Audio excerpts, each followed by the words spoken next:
ایک شخص نے ایک کتے کو قبرستان میں دفن کر دیا۔ لوگوں نے قاضی کے پاس جا کر اس شخص کی شکایت کی۔ اس شخص کو قاضی کے پاس طلب کیا گیا۔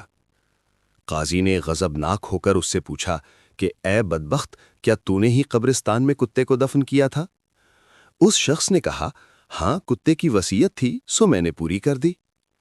قاضی نے کہا، تیرا ستیہ ناس ہو، کتے کو مسلمانوں کے قبرستان میں دفن کر کے اوپر سے میرا مذاق اڑا رہے ہو۔ اس شخص نے کہا، قاضی صاحب جلدی نہ کریں، میری پوری بات سن لیں۔ مرحوم کتے نے قاضی کے لیے بھی 1000 دینار ہدیہ کرنے کی وصیت کی ہے۔ قاضی نے کہا، اللہ اس فقید المثال کتے پر رحم فرمائے۔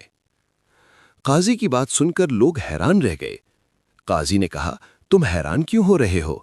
میں نے اس کتے پر کافی غور کیا۔ میں اس نتیجہ پر پہنچا، یہ کتا اصحاب کہف کے کتے کی نسل سے تھا۔